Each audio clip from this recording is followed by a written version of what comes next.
How do you hodl something, though? I don't know. This thing is not launching, Mike. I'm sorry.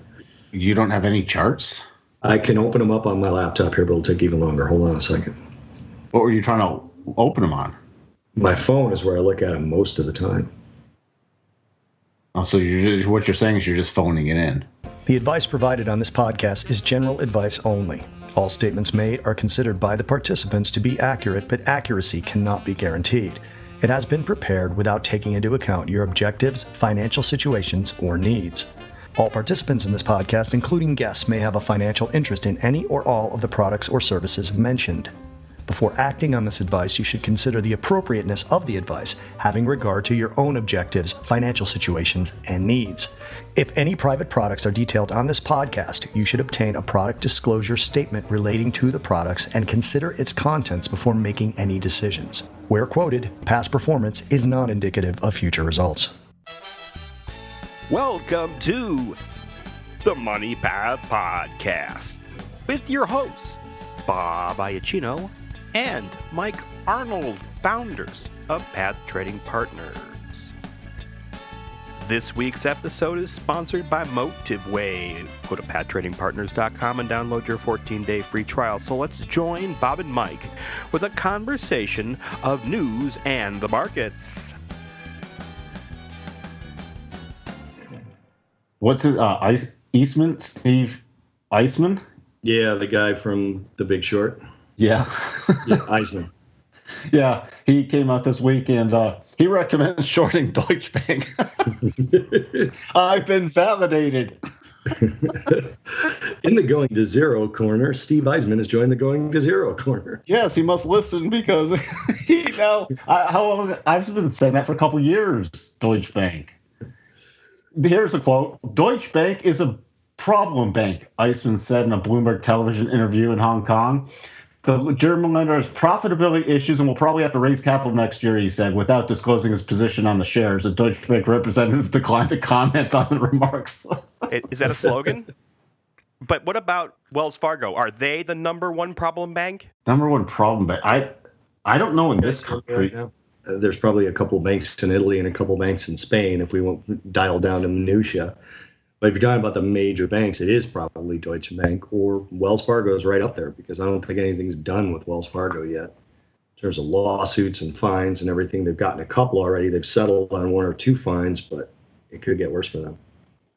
Yeah, I mean, definitely for the big European banks, Deutsche Bank, and they hold. The big problem with Deutsche Bank is their pool of highly leveraged instruments and derivatives that they have, that there's a lot of counterparty risk that is not properly known. So that's where you get you get this ripple effect. Like, remember when Lehman had the ripple effect with Lehman? Yeah. I mean, that was major. So yeah, that's the big problem. One of these banks has problems. I mean, at least Deutsche Bank's trying to rein stuff in now and deal with it, and they're cutting their workforce. I don't think they know their whole scale of issues yet, but they're the one that's the biggest red flag in the worldwide banking industry to me. And you're right about the contagion. That's the issue with a bank that big, is there's so much webbing of entanglements between a bank that big and some of even going down to regional banks. I mean, a bank that big going under could take down multiple regional banks. It's possible. I'm not saying it's going to happen, but it's possible. No, that's the big thing is counterparty risk when any of the big banks have problems, because the counterparty risk is tentacles going into everything. Yeah. Hey, we had some interesting earnings this week. Did we? Retail? Well, we had Home Depot. Mm-hmm. Home Depot actually missed on revenue, $24.9 billion versus $25.2, and they missed on Q1 comp sales, 4.2 versus expectations of 5.6. So their stock took a little hit on that, but actually returned to the daily rotation zone and is rotating back up. So I don't think people are too worried about Home Depot. Walmart, we have to check in on Walmart. because they beat on earnings and revenue. In their e-commerce push paid off. They say online sales grew 33%. Same source sales were up 2.1%, beating estimates of 2.0. Sam's Club also beat. Earnings came in at 114 cents per share versus 112 cents, and revenue came in at 122.69 billion versus 120.51. However, that had a nice pop after they announced it, but that slammed into the 50-day exponential moving average and then dropped from about 87.5 now down to 83. Mm-hmm. So people weren't too. I don't recall what was wrong with, but the people weren't too excited. Walmart's been in a nice. Yeah, I didn't really understand the Walmart dip. I really didn't. I mean, we had the gap down before earnings, then we ran up to the 50-period exponential, and then we sold off again. So Walmart's been, constantly selling. We hit 109 back in January, and now we're already down to 83. Yeah. So that is a big. Where does that look like on the weekly? That's a. Let's see, weekly. Oh, see, now we're. Oh, that's interesting. So we went sideways, declining rotation zone, popped into our zone, now selling off lowered. So I would not be touching the stock until we're against the weekly rotation zone and we're against the daily rotation zone. So what does that mean? That means we sit on our hands for a high probability reversal pattern. By the way, even major support, we could easily get back to the 200-week moving average, which has been major support and resistance, but that's at 76.29 right now. So we could easily see this thing still drop to 76 level. Yeah, the chart looks bad. Yeah, it's nothing we'd rush into at this point. Cisco drops despite earnings beat. I love these. So revenue, Cisco, $12.46 billion versus $12.43 billion as expected. They came in earning 66%. I love this. 66 cents per share, excluding certain items, for 65% per share. So is that GAAP or non-GAAP? When you, I think when you miss, it's GAAP. When you exclude certain items, it's it's non-GAAP. So, yeah, that took a pretty big drop. Wow. People were not happy with that, so that dropped about $3 on their. And they were $46 stock, now trading $43.21, forming a very, very large weekly double top. Do you have a chart of Cisco? Not in front of me, but hang on, let me pull one up. Tell me what you think of that chart, because weekly. Well, I had a weekly. Oh wow, that's like somebody fake drew it for a presentation. That's a perfect double top. Yeah, so I should map that out just so people know what's the potential. By the time it gets down to that trigger right above 40, there will probably be right around the 200 as well, because the 200 is almost peaking up toward that base of the double. Okay, so that double, where would that take us? My gosh, darn charts are acting horrible.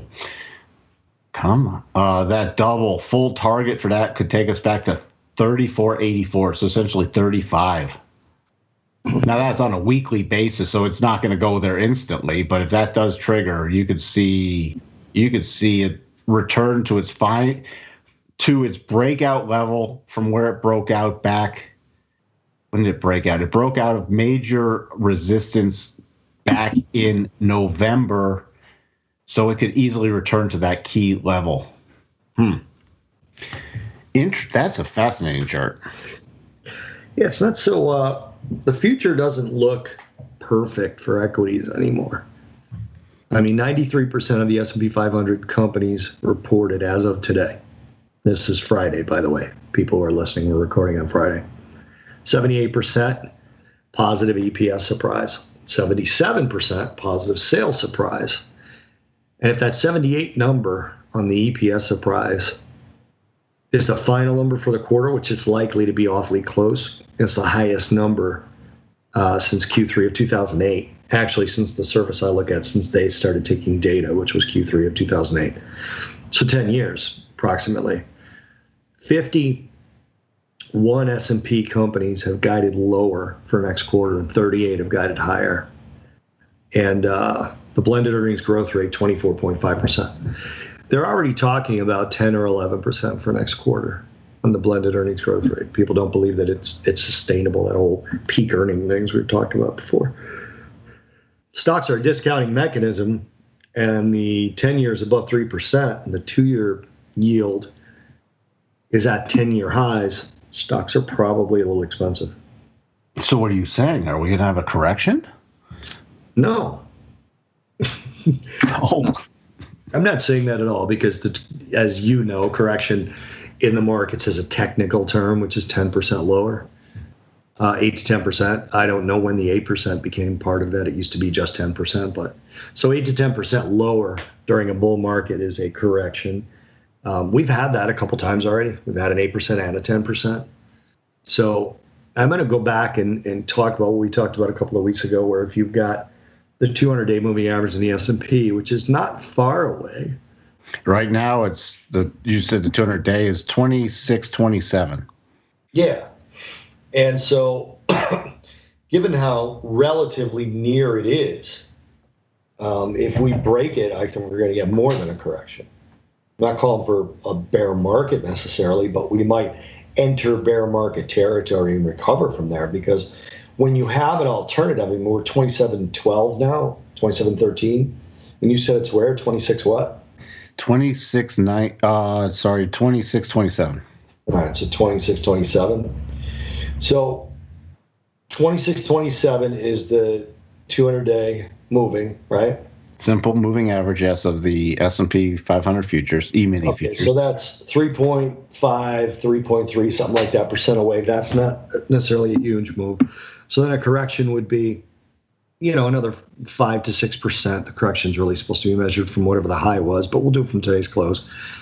So say another 5, 6, 7% lower, and then we're through the 200 if we do that, and we're well through it. I think there's probably a rally that then gets sold, and we end up down 15 to 20%. 20% is bear market territory. We hit 20%, and I think it probably starts to buy back from there. I believe the year is going to end up. I think it's going to end up 10, 12% on the year. But we're starting to get old in the bull market. Bull markets average about 9 years. We're about 8.5 into this one. Bull markets average about 450% return, or about 380. So there's room to the upside. We're getting a little long in the tooth time-wise, and it doesn't mean we're going to hit that, because if it's an average of 9, that means some are longer and some are shorter, right? But I don't know, man. I'm not super confident that the market just trudges higher from here on out. Russell's doing great. Yeah, the Russell broke out to new highs. Days in a row, new record highs for the Russell. Yeah, and the Russell is the small cap index. More about the dollar there. So why is the Russell rallying off the dollar? Well, because the vast majority of the Russell's earnings they're domestic. So the dollar rally doesn't hurt profits overseas, which a lot of the S&P and NASDAQ multinationals, strong dollar makes the profits that they make in other countries less, right? Yep. And convert it. So the Russell doesn't have that issue. Just looking at the dollar, you just brought up the dollar index. So that hit we talked about that hitting the double bottom target. Then it returned really nicely to the daily rotation zone, pulled up back into the daily rotation zone, and rotated up higher to new recent highs. Yeah. So now we're trading at levels we were trading back at the mid-December.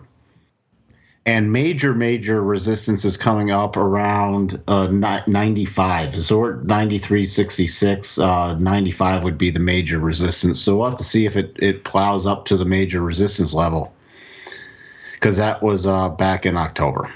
Yeah. Keeping an eye on that. Did you have anything on oil? Because it's costing me more to fill up my car. Yeah, it cost me almost $70 the other day. Actually, when I was up by your joint.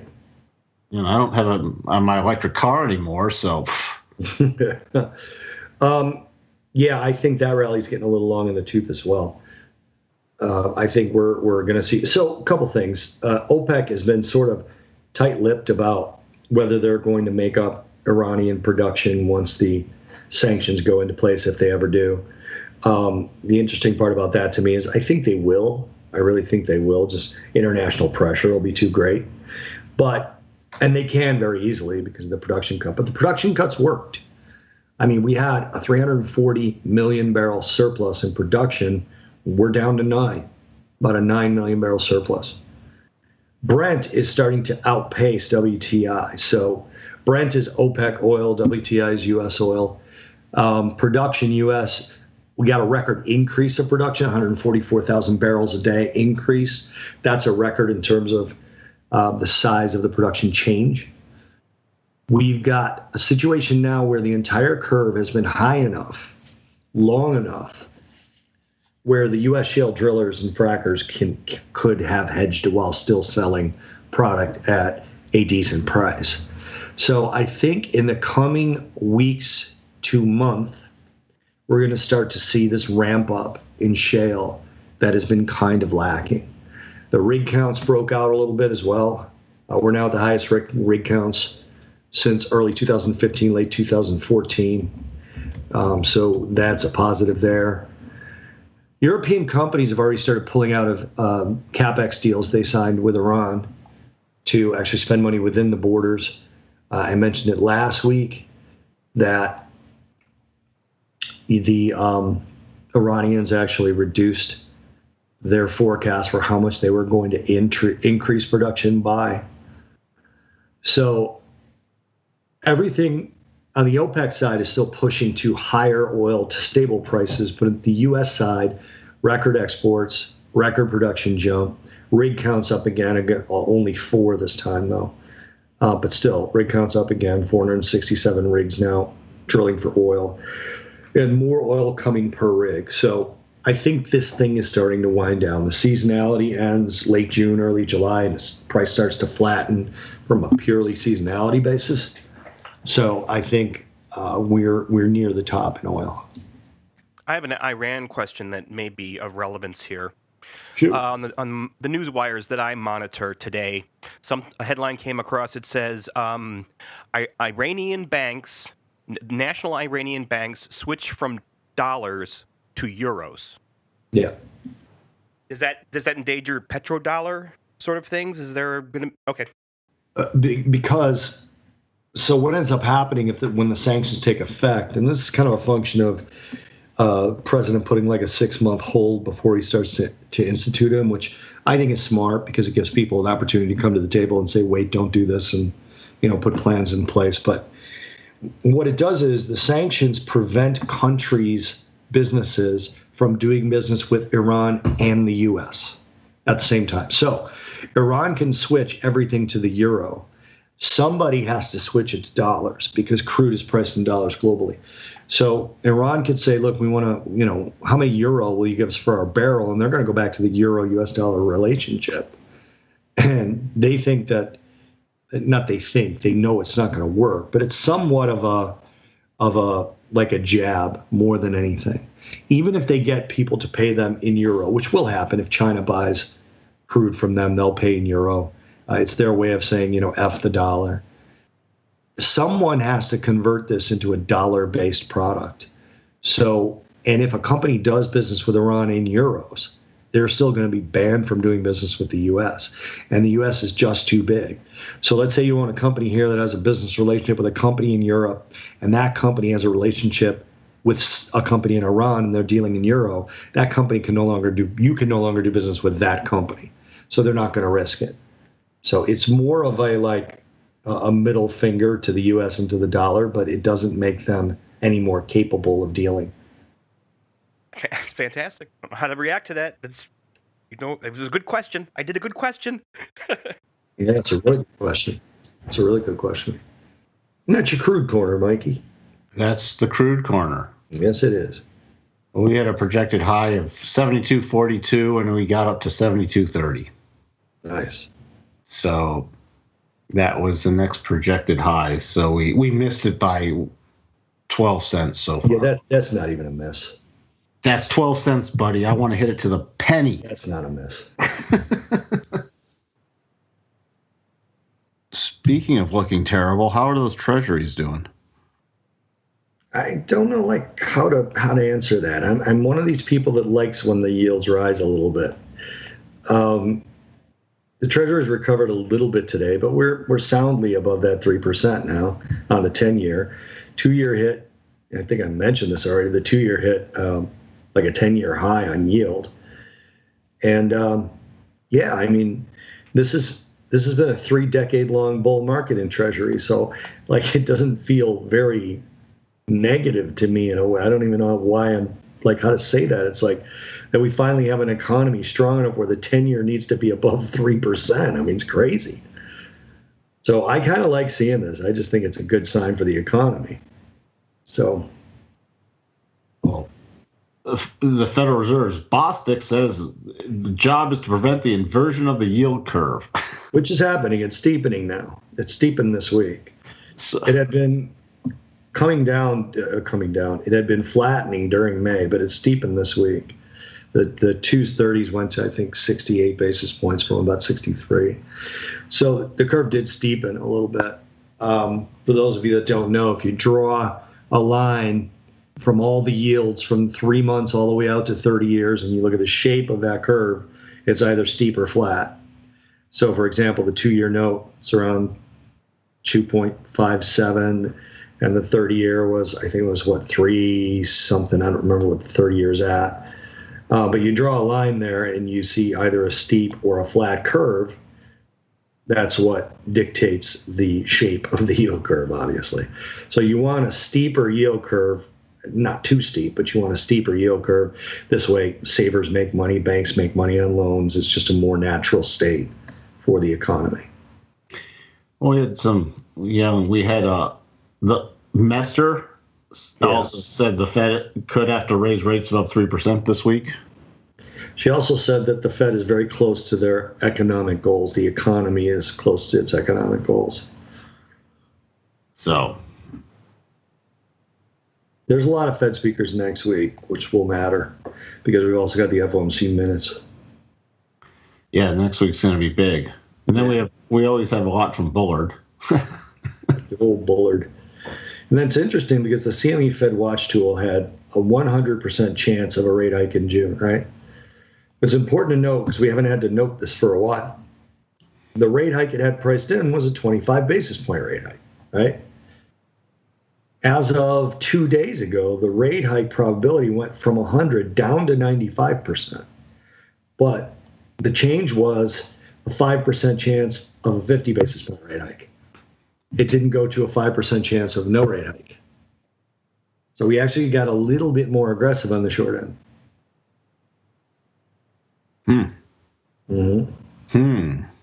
Yeah, it was very, very interesting. I'm looking at it, I'm going, wow, the chances went down? What actually happened to go down? And then I realized that for the first time in a while, we have, more than a 1% chance of more than 25 basis points in a rate hike, which we just haven't seen for a long time. Yeah. Hey, do me a favor. Yeah. Check out Amazon on a weekly chart. All right. Hold on. No, now this thing crashes. Let's talk about something else till this thing comes back up. I don't have anything else. Or tell me what you see. Takes the fun out of it. What do you want? Well, talk about whatever you want to talk about with the stock analysis. As soon as this thing reloads, I'll tell you what I see on the chart. Well, I don't have anything to talk about with them. It's just a whole chart pattern. And I want you to look at Netflix, too. So Amazon you want, right? Yes. All right, let me look at an Amazon chart. Weekly? Yes. A potentially forming double top. That's what I see.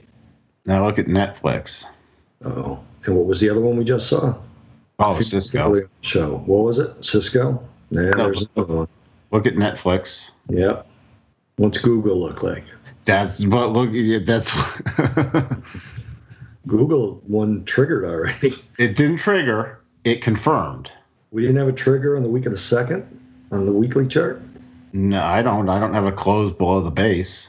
I have the close on the week of February 5th being 1,037.78. GOOGL or GOOG?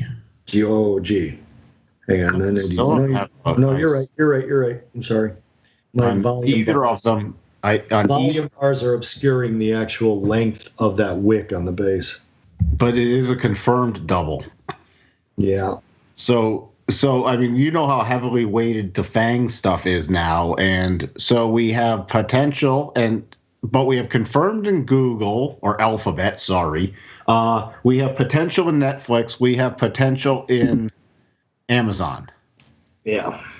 That's what I'd be watching for because if you get those triggering, yeah, that's when go to hedge mode or take it off the table, because that would be very interesting for the NASDAQ if all those triggered. Yeah.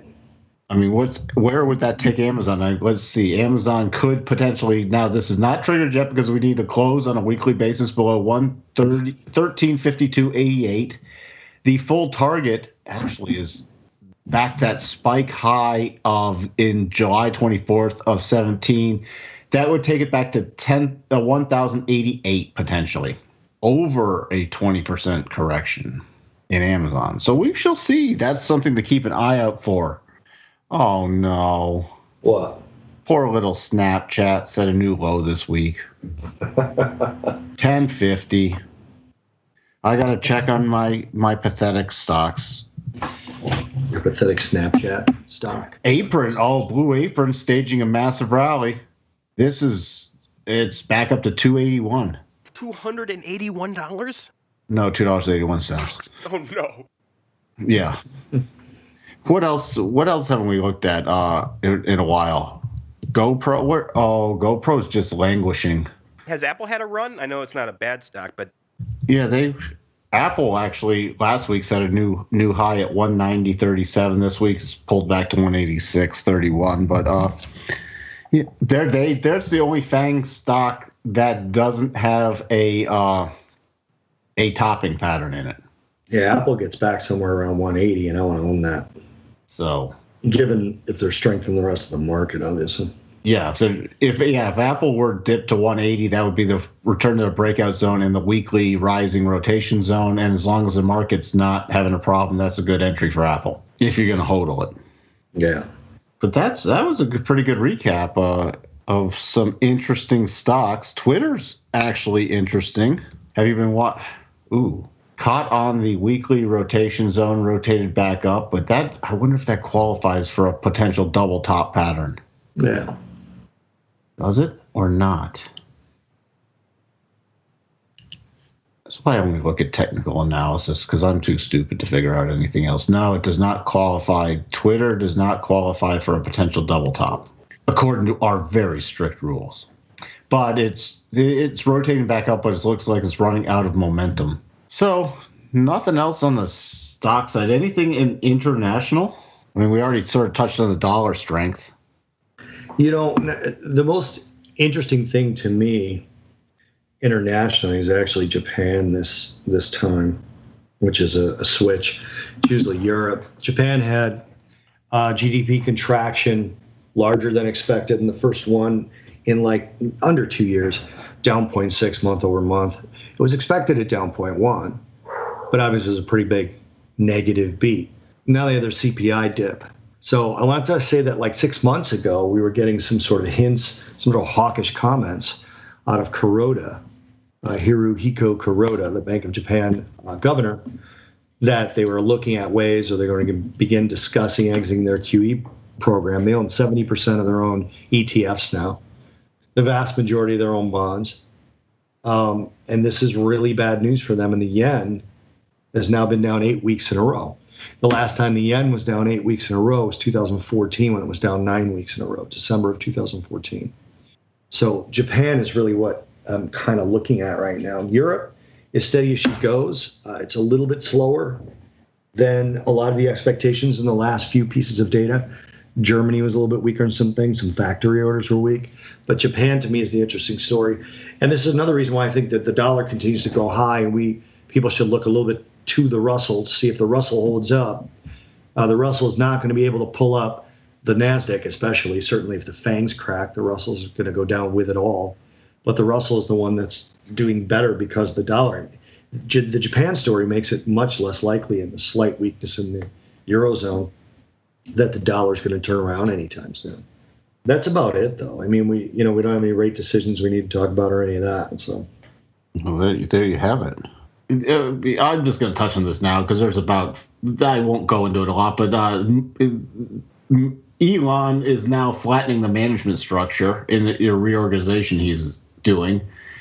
I think he's got to flatten it because most of his people are leaving from the top ranks. I think he lost the manager or the senior manager of the self-driving stuff this week. He's lost a couple more people this week. It's and these people are walking away from major stock options. So something's going on there. Oh, and then we had another Tesla burst into flames after a violent crash in Switzerland, killing the driver trapped inside. Another sad Tesla death. Then we had the lady who was on autopilot, who wasn't paying attention because she was looking at her phone, and the car slammed into the back of a fire truck. Luckily, it was a fire truck, and that absorbed all the damage. But I don't agree with the getting on them when there's a Tesla death, because they don't report Chevy deaths or Dodge deaths. It's different as the self. Well, no, the problem is with the number of Teslas that burn, that people are now being trapped inside and they can't get to them, and the battery packs, due to the density, they combust. Like the Ford Pinto. Somebody's done the math, and Tesla's on track for Tesla's on the road and miles driven. It's already surpassed deaths by Ford Pinto. Well, but it hasn't. But yeah, it has. No, not in total deaths. It has. No, but it has But I'm saying you're extrapolating. I think there's real things like they find a flaw in their car, and there's unfortunately, people that died from it. That's one thing. But if it's just like this person got into a crash and then died. The cause of death is the crash. I understand you're saying that. No, the structure of the car made it worse than it needed to be. But without the crash, there's no death. They definitely need to fix those things.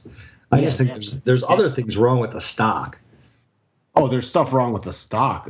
But here's what's happening, because all right, they're now under 3 National Traffic Safety Board investigations. 3 of them are now open simultaneously, and remember, Elon hung up on them. Tesla also, there was a story out this week that Tesla considered adding eye tracking and steering wheel sensors to the autopilot system to know when people weren't paying attention, Cadillac did. But they said, wasn't it? They rejected it due to effectiveness and cost. Well, Cadillac got it working, so but I think there's going to come a time where the National Traffic Safety Board can actually order them to either turn off the autopilot software, or they have to do a massive recall, which would be another major cash burn. Yeah. That's the thing. And all these, there's just thing after thing piling up with and they could actually make them do a safety recall because of the number of Teslas that are now bursting into flames on impact. Yeah. So all these things, the reason I'm just bringing them up is that would incinerate their cash even more. And they already are so underwater with what they owe versus what they even cash on hand. Right. And then Morgan Stanley, Jonas, the big fanboy, he finally cut his price target from 376 to 291, which was the close of the day he cut it. He cut it to the closing price. Now we're trading 276. But when you lose one of your biggest rah analysts, and he actually says, "Okay, I'm just putting the price target to where it was trading the day I cut it." Yeah. And then they're expected to halt production for 6 straight days. And that's when they halted production.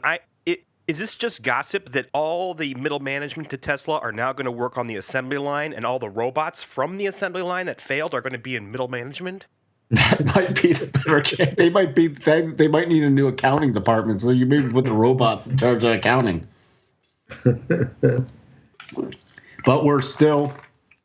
Yeah, the reason I want to talk about Tesla is so many people own Tesla stock and just think Elon walks on water, but they are in a very tenuous situation, and they could easily end up filing a Chapter Chapter 11.